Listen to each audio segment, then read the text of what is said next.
Maybe I should have gone around back.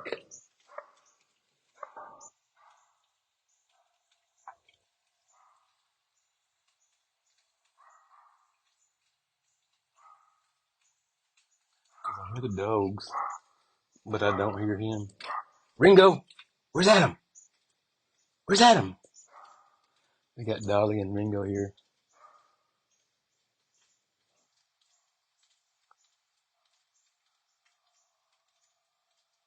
Surprised he couldn't hear me. Maybe I need to go back around. Oh. Walk through the wet grass. Alright, here I go. Damn it, I hope this is working. Alright, so we just walked in. And then I get to go pee pee.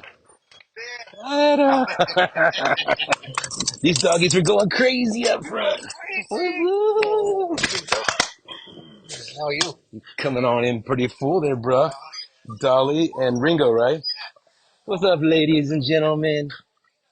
What's up, ladies and gentlemen? Ringo's about to have a fit. Dolly knew it was me.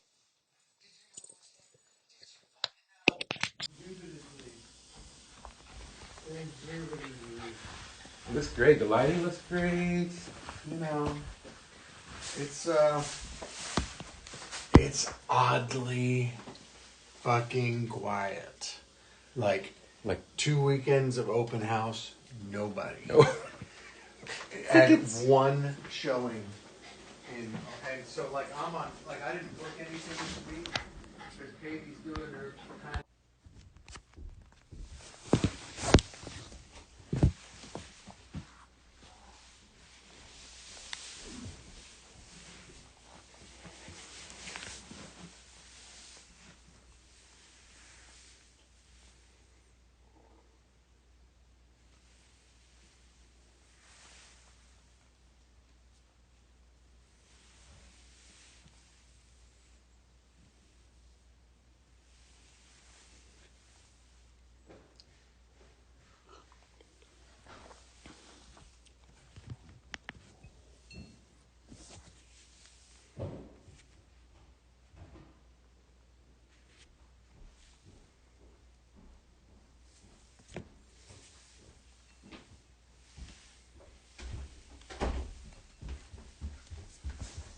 So what you want to do?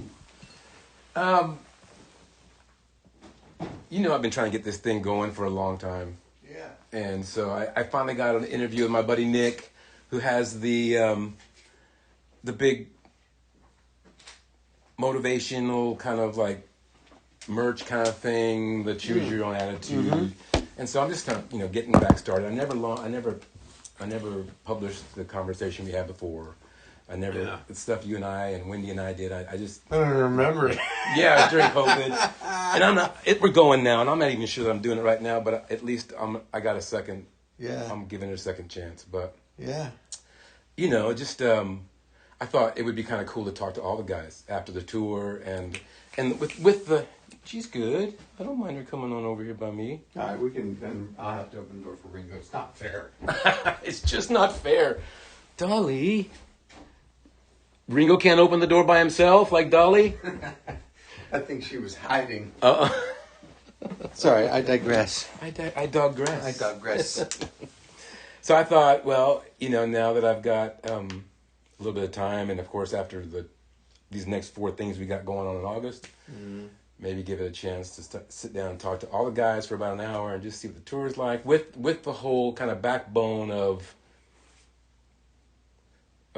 Better Than We Found It. Leaving this place, I think we're all in a sense, as what we do for Tim and what we do on the road and how we do it. I think we're all leaving this place better than we found it. Yeah, I think so too. I think there's something that we each personally do, and it doesn't have to be like donate to an organization or fucking foster dogs or anything.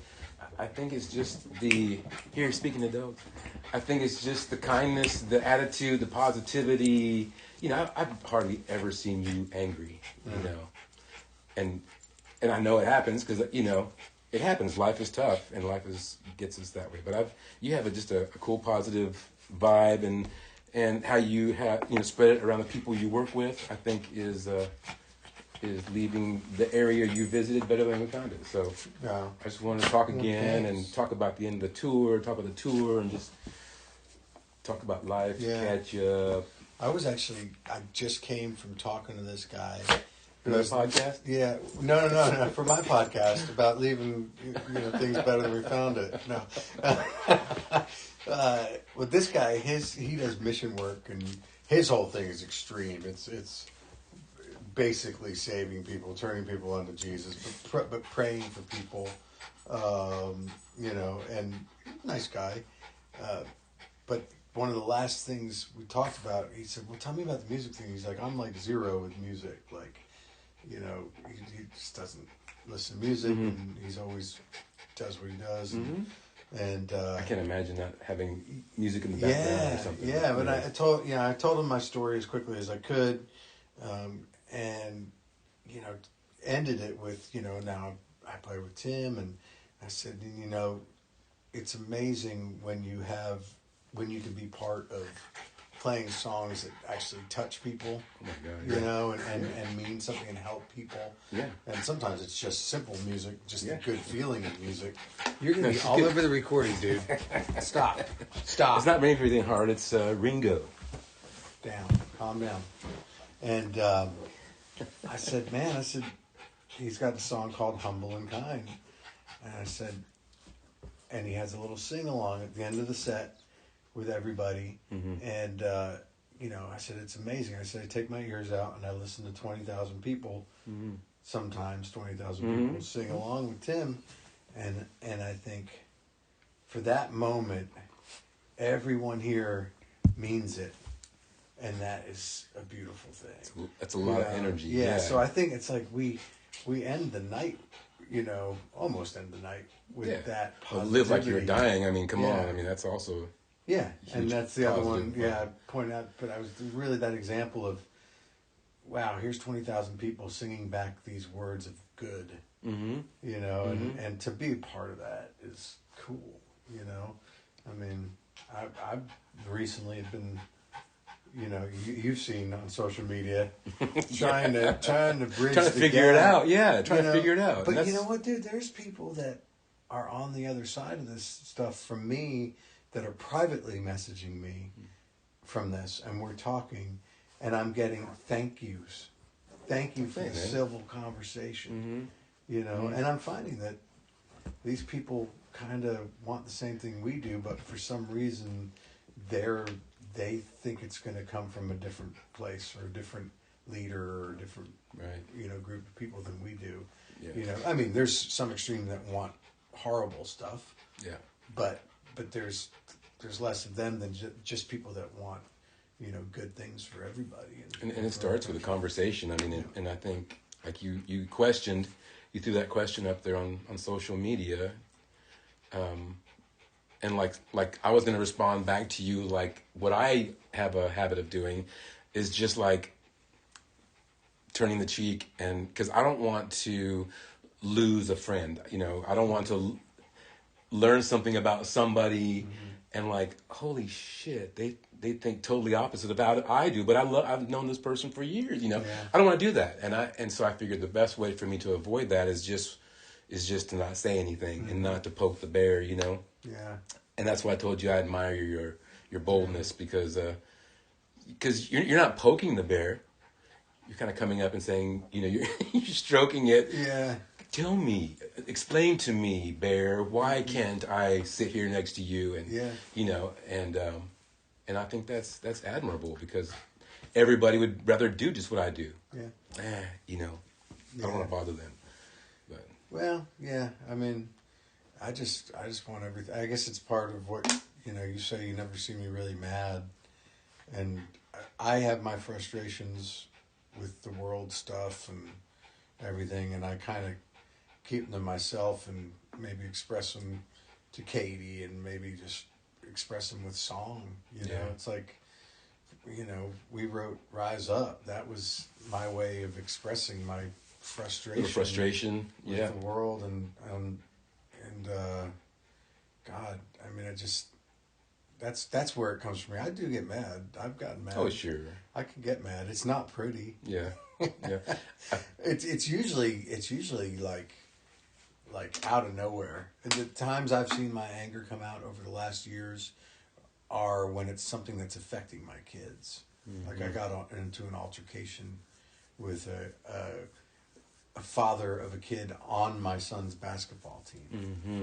And I just laid into... I didn't quite lay into him. I tried to be nice about it. Sure, so, yeah. Or at least tame, and he came at me. And boy, I mean, it ended with me in a hallway of this school going, do you want to go outside? I'll continue talking to you about this if you want to go outside with me. Because we're not going to do this here. Mm-hmm. Let's go. Mm-hmm. And dude's like, all right. And usually the person that I get into an altercation like that is way bigger than me. Yeah. And I don't care. It's so weird, man. I think they know they're wrong. I think they know that they've overstepped the bounds and, you know, in a way, you know, this guy's kind of right, but now I've kind of stand up for what I've put my foot in, you know, where I've opened my mouth. So kids, and yeah, definitely a lot of my anger comes from, you know, people being rude and being, you know, just really like thoughtless in their behavior and in their words to young people, you know, and my young people. I haven't had any altercations like that. Knock on wood. That was mine. Sorry to cut you off. That was mine. It was just a rudeness thing. It was my son's up for a foul shot, and the place is completely quiet, except for this guy yelling at his son on my son's team as my son is going up to take a foul shot. He's going, hey, la la la la la la. First shot, Hawk misses. Next shot, hey, just don't pay attention to the car. You got to pay attention. And I'm like... Doesn't this idiot see what he's doing? Yeah, and it was like... I looked back at him after the game. I said, hey, man, what's your name? He goes, James. I said, I'm Adam. I said, why are you... James, I don't know what it was. Yeah. I said, why are you yelling at your kid while my son's taking a foul shot, while somebody on the team's taking a foul shot? So, whoa, and he blows up at me. And I'm like, dude, I'm like, you know, we're supposed to be respectful here. I'm like, but come on, you're like totally messing. And the little thing, a real basketball game, fans are going to be heckling, whatever. Sure. But it was, I mean, it was. And on the same team. Yeah, and it was rude. It was like, and it blew up, you know, and it was that kind of thing. It was like common respect, man. Yeah. And here it goes. You know, I've been in one of those situations before. It's like, he's getting out of his car. Okay, here it goes. You know, guys, you know. Don't turn me on. Yep. Here I come. Yeah. I try to keep, you know me, I try to just always be nice, and I'm ever the diplomat. Yeah. In every situation. You know, I took a lot, you know, this year on the tour, I got to know a lot of people. And every time we sat down, we're catering or in the hallway, I'd be walking with Denny, and hey Dino, hey Joe, hey Dino, hey Caesar, hey Dino, hey whatever, whomever, everybody, you know, and Denny, man, you know everybody. Yeah. And I was like, well, dude, I went out and met everybody. Yeah. And I did that because of you. Yeah. We walked into Lidditz in Pennsylvania, and the first thing you did, you walked in the door and you made your left, and you went around and you started hitting everybody. Hey, I'm Adam. I play guitar and I work for Tim. Thank you. And I thought, man, what a fucking good idea. What a great guy. I'm gonna sneak in behind him. And before I knew it, you know, we were making our rounds, and it was hard to memorize all their names at first, but it was that little quick 10, 15 minute walk around the whole room that made friends for 4 months. Yeah. And, you know, to some people made me look like I was some sort of, you know, social butterfly or some, but it was just hey, you know, we're working together. Hey, it was common sense after I thought about it, but I had never done that before. Yeah. I'd never, and not that I thought I was too, like, uppity, I never thought about it. Yeah, I don't know what made me do it that day. And then I fell short, though, after it. Like, I reached a point where I was like, oh, there's this many people on the crew. If I keep doing this. See, you're the list. Yeah, so it came from a great spot. Yeah, no, I think it did too. And like, Danny's like, man, you know everybody. Man, there are coworkers, and how do you know everybody's name? It's not that hard when you make an effort to go out and say, hey, thank you, and meet everybody. Yeah. And I think in the end, it means a lot to them too. Sure, of course. I think everybody is on so many tours where people just ignore each other. Blow by them. Walk through the hallway, they're doing their gig. Yeah. Band doesn't talk to the crew doesn't talk to the band. Which kind of sucks. I don't get that. I mean, I kind of do. It probably comes from years of that way on the road. Yeah. Artists and the crew don't talk. Hey, gonna get in trouble here. Gonna get in trouble here. Stop. But it really made for, when we had all those coffee carts and you're standing in line at a coffee cart, you weren't standing, I wasn't, like, oh, who the hell is this guy? And, I had a friend there. Hey, Joe, what's going on, man? How's your day been going? And, everybody was super, super sweet. Are you talking about Tall Joe, too? Tall Joe, yeah. I like that guy. He's so nice. He asked me about guitar and stuff. Yeah, super sweet. He was everywhere. Yeah. Everywhere I looked. Every time I was in the hallway, he was, hey, And I think Colin, like Colin, I stayed in touch with. Like, you follow him on Instagram. See my lights. Yeah, see my lights. You know, it's like, and that was how many years ago, And I loved it. And I'm still in touch with Dave Driscoll, Legs. Dave was a camera guy on the first McGraw, the 2005 McGraw tour that Big and Rich was on, that I was on with you guys. Mm-hmm. He was cameraman on that. And I'm still in touch with him. Dave I texted Driscoll. him last week just to see how he was doing. Did you do that thing back then too? Walk around, meet everybody, or is that I think you I just met ended him? up meeting everybody. Yeah. But Dave, we hit it off. I mean, he lives in Jersey, in a part of Jersey like from where I'm from. But we just, I don't know. I felt a kindred spirit to him. And still talk to him. Yeah. And here we are, almost. How many years later? 25, 26 years later? Yeah, something crazy like that. It goes by so fast. And we've never, like we did, he works for Saturday Night Live, that's hard to say fast. He's a cameraman for Saturday Night Live.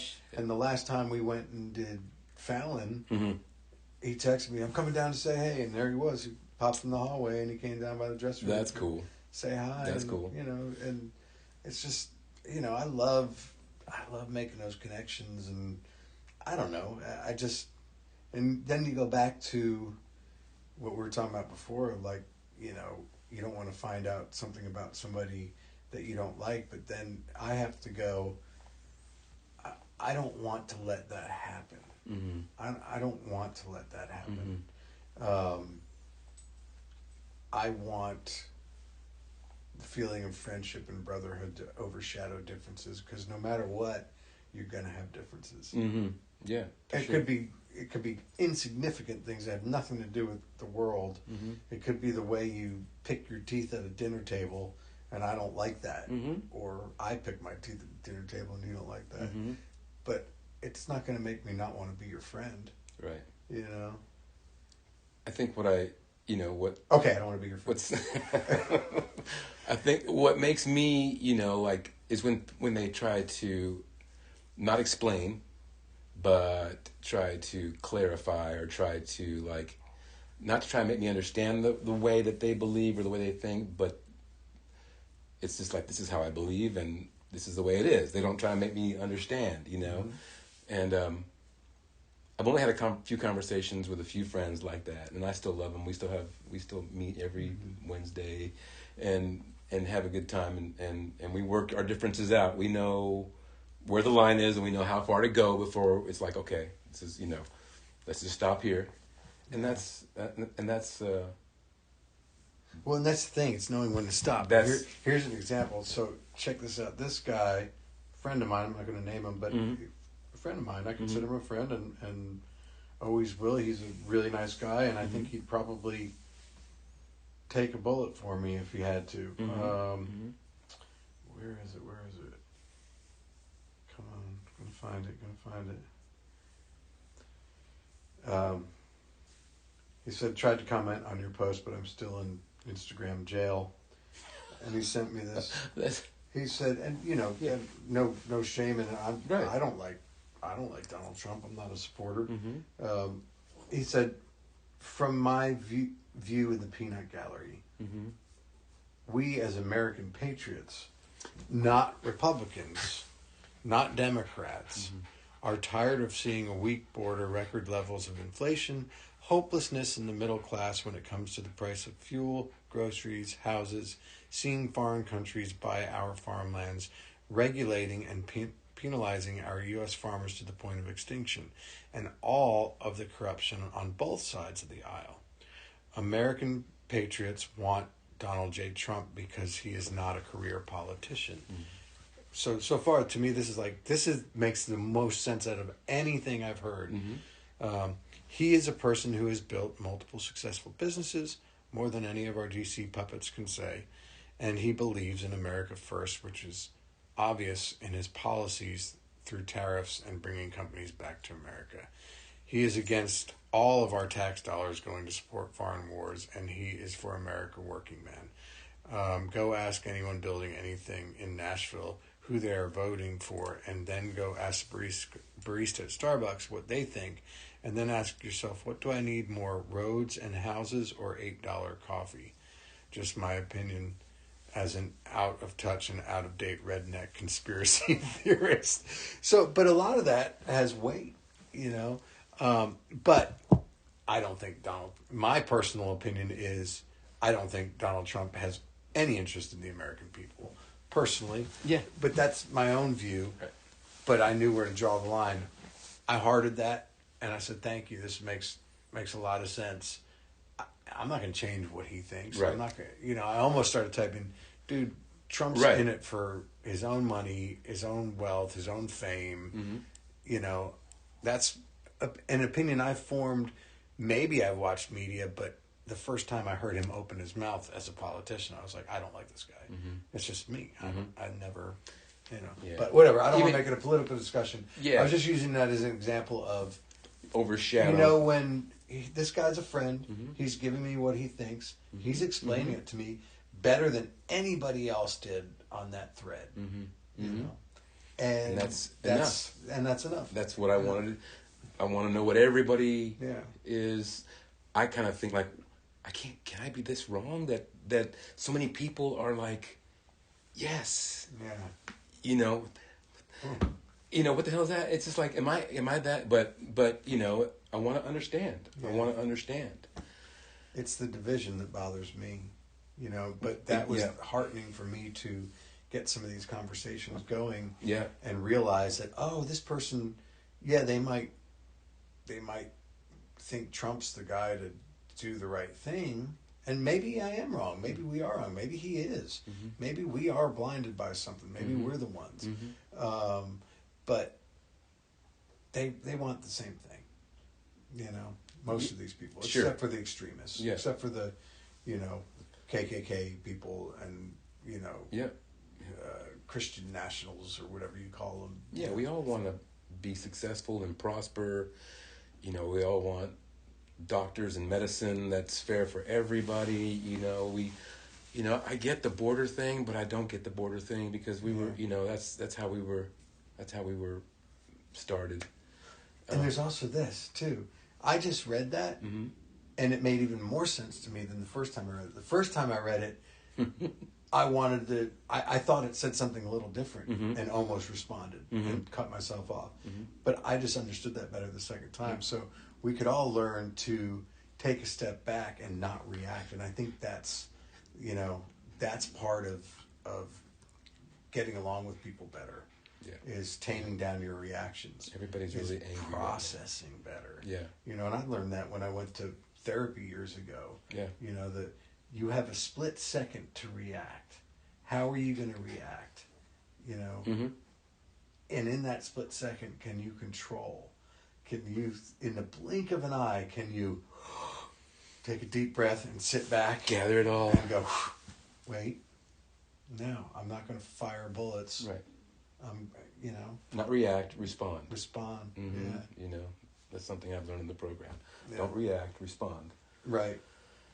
Well, that, your mentality, obviously starts here at home with your beautiful wife, But just the fact that you carry that out into the world and onto your social media life and your page, and you're not afraid to ask questions or to, that's inspiring and motivating. And I don't know that I'll poke the bear or go any further than what I do, but I just, I admire people like you that say, wait a minute, tell me what's going on. Yeah. What am I doing? Why are you feeling this way? Yeah. Well, and I don't know if I'd do it again. That was an exhausting day. I mean, because that post, so many people came on, and I wanted to make sure I read almost I tried to read everything. I'm sure I missed something. Yeah. But it was important to me and to make sure I did. Sure.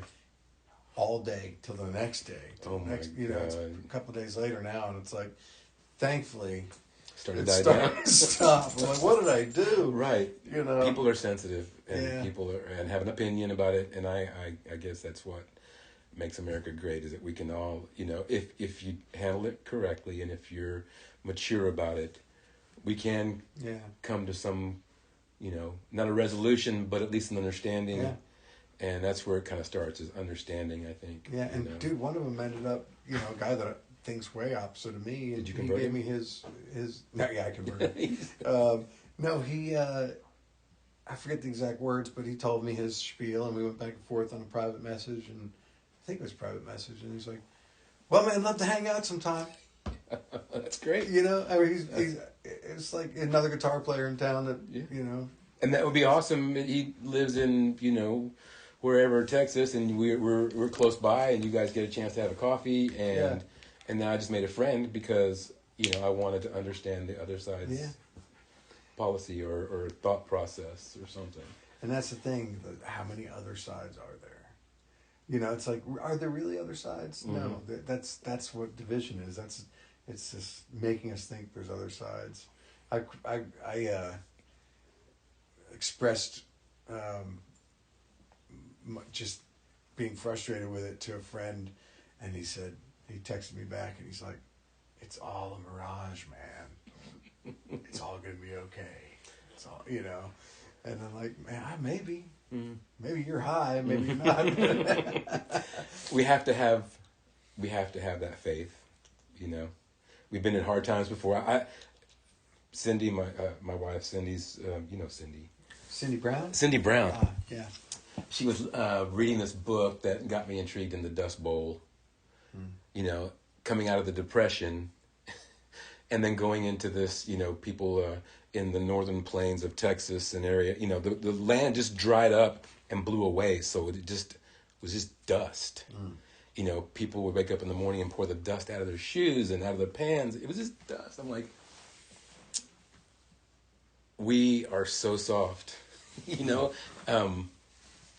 I forget what train of thought took me there on the Dust Bowl theory and the dust and living hard like that.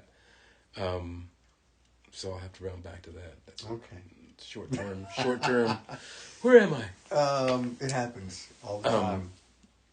Well, maybe this will bring it back. Like my friend that wrote that message to me, he's the kind of guy that could survive in the woods with his family forever. He's because he's a conspiracy theorist. He's a prepper. Yeah. He can take care of his family. He can chop his wood. He can, probably has generator upon generator. He's ready for anything. Yeah. It doesn't matter if taxes pay for roads or taxes pay for this and that to him. And that was one of the things I originally wanted to say was what. Because another one, it was another later message from him. That's right. He said something about same guy. Done with taxes and da-da-da. I think it's bullshit. And then I'm like, I wanted to go, well, don't you like having roads and hospitals and a military to protect us? Schools and... But he's the kind of guy that wouldn't necessarily need that if everything went down. Right. So people like that can get frustrated with it if they don't need it as much. Like he said, it's bullshit. I bought my house, but if I don't pay my taxes on my land, on my property tax, they could take my property away even though I pay for my house. And I don't disagree with that. I don't disagree with that either. I do not disagree with that. But then again, without those taxes, where are we as a society? It's like the Without Wild West. Without the things, yeah. And that's the thing. It's almost like those people would prefer the Wild West to federal whatever government. what we have now. But Yes. it's like, what does that mean? That's like you go hunt for your food. That's cool. You feed your family. Educate You have a them. garden. But what happens when you need something you can't find? Is that when you go and rob somebody? I mean, Fend for that's where the yourself. Wild West Yeah. starts. Yeah. So it's like, dude, it's like there's a lot of people that aren't prepped. A lot of people. You know, I'm not prepped. I'm not prepped. I've got like a 5-gallon thing of water just in case. You got more than I do. I think if I had to, I could probably drink the water from my softener, but I'm not prepped at all. Yeah, but you I know? respect the guy. But Sure. that was the other message. That was kind of what I meant to read too, you know, because the first thing I read you was made a lot of sense, and the other thing that he wrote made sense, and then he went on to the tax thing, and I was like, but dude, I mean, Think about it. Yeah. Yeah. I think where I was going with the whole Dust Bowl thing was just having faith in the fact that everything is going to work itself out and everything's going to be okay. You know, the whole political thing. You know, we've gone through worse times in our America's history and hard times, and it always. I mean, we're here, so part of me just has to say, you know, it's going to be what it's going to be. I hate having that mental. I hate having that cop out. It seems like it is what it is. well, there's only so much we can do about it. Yeah, I'm not going to sit in my house every day and be a grump and chew my kids' heads off, and I'm not going to start prepping either. You know, I don't know. I don't know how I feel about that, but I just have to say, you know what? It's going to be all right. Yeah. You know, it's Yeah. going to be okay. And Well, unless you're prepared to be an activist. yeah, You know, totally go off You grid. you have to be like, well, all I can do is vote for what I believe in. Yeah. That's all, really. And vote. Yeah, You know, unless you can. I worry that what happened this You know. year is people will say, you know what, I'm not going to even vote. Well, I hope not. And that will suck. I hope not. So vote. Use that privilege. I voted yesterday. Already? Yeah, there's a early voting for some stuff. I can't even remember what I voted You for. just went in and started pushing buttons. I'm here to vote. I want my sticker. Yeah, give me my sticker. It's in my wallet. So, you know, I've been looking. I went on your Wikipedia, and everybody can do that. Anybody can go to his Wikipedia and see all the beautiful things you've done, all the amazing artists you've played for, and all the music you've made and continue to make on your own, which is another, damn, dude. I mean, you have a great studio back here. So, yes, to have this little nugget and not utilize it would be a waste, you know, for any musician. But you are just like spewing out music. And when we sit on the bus and write stuff together, you know, sometimes it's just like, where the hell did that come from? I don't even want to try to figure out where that riff came from, or because there's so many, I can hear so many different types of influences in there. But it's just like effortless to you, and I would think that after like 500 albums being featured on, that you would be empty. Yeah. Well, sometimes I am. You know? Yeah. I mean, I hate when I am. Yeah. But I can't stop it until it stops itself. You know? Right. Like it'll stop itself. Yeah. And I won't have any, I'll be like, where is it? Where is it? Where is it? Where is it? And I can't get it back until all of a sudden. Does that happen in the session? It's there. You know, like, you mean in a writing session? No, or? like in a recording session, or a lick, or a riff, or you know, music-wise. Yeah, riff-wise is what, you know. Well, riff-wise for me, like, riffs usually come like, I just sit down and I'm getting a sound and I just play something random. I'm like, oh, there's a riff. Yeah. Boom. I mean, that's usually when I come up riffs, guitar-wise. But Yeah. the songs are so much more important to me than guitar. And maybe that's why I've had a good career playing guitars, because I play for the song. Yeah. But I didn't realize until now, like, after playing on so many records and playing so many guitar parts, and a lot of them being the same for a lot of songs that sound the same, you know, that I've got to do my own songs, you know, to make myself feel better. But the song is more important to me, you know, and I get so much more joy out of when a song pops into my head. And I'm like on the bus, I'm like, Dino, I got this idea. And you're like, okay, let's go. Yeah. You know, and it's like, it's just, I don't know, man. I think you and me and Sean, yeah, I mean, I've had magic with just you. I've had magic with just him. I've magic with both of you. Yeah, Sean's good. You know, I mean, and granted, a lot of it is me getting inspired and coming to you guys. And, Dragon, what was it? I love it. But, you know, I think if the same thing happened, the tables were turned. If you came up to me like, dude, blah, blah, blah, we'd probably go for it, you know.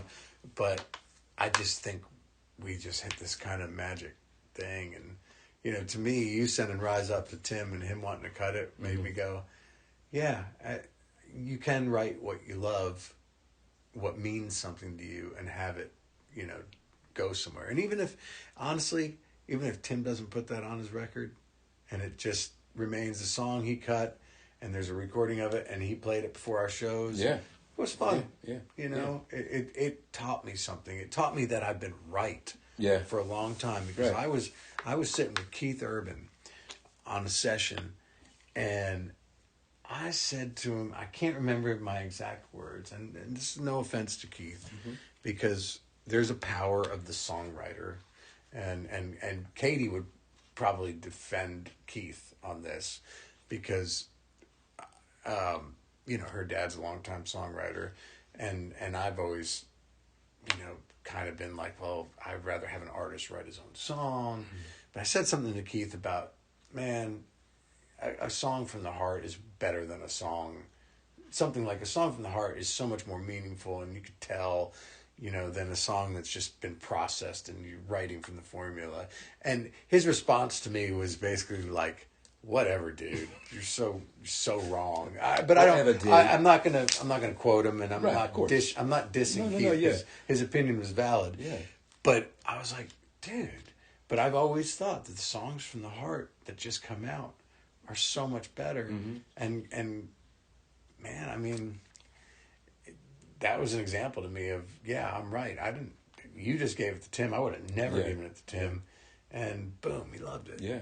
So there's emotion in it. There's feeling behind it. It's not just a cookie cutter song. It's something that you know, I threw it at him just to say, dude, check this out, because it just blew me away too. It was very Imagine Dragons. It was just something that was just way out there. I never had any expectation of him taking it or liking it, or I just wanted him to hear, you know, we're doing shit, listen to this. It was a great recording, and just maybe that emotion, and maybe it shone through, and it grabbed him as well. And in the time of where we were in life, hey girlfriend, he resonated with it, and it pulled him in too. And so, yeah, even all the great things that he's talked about making happen with it, even if they don't happen, it was on before. It was on walk-in music. You know, that's awesome. Yeah. So, whoa. Nice jump, Dolly. Yeah, you still got it. She's got the lead. You still got it.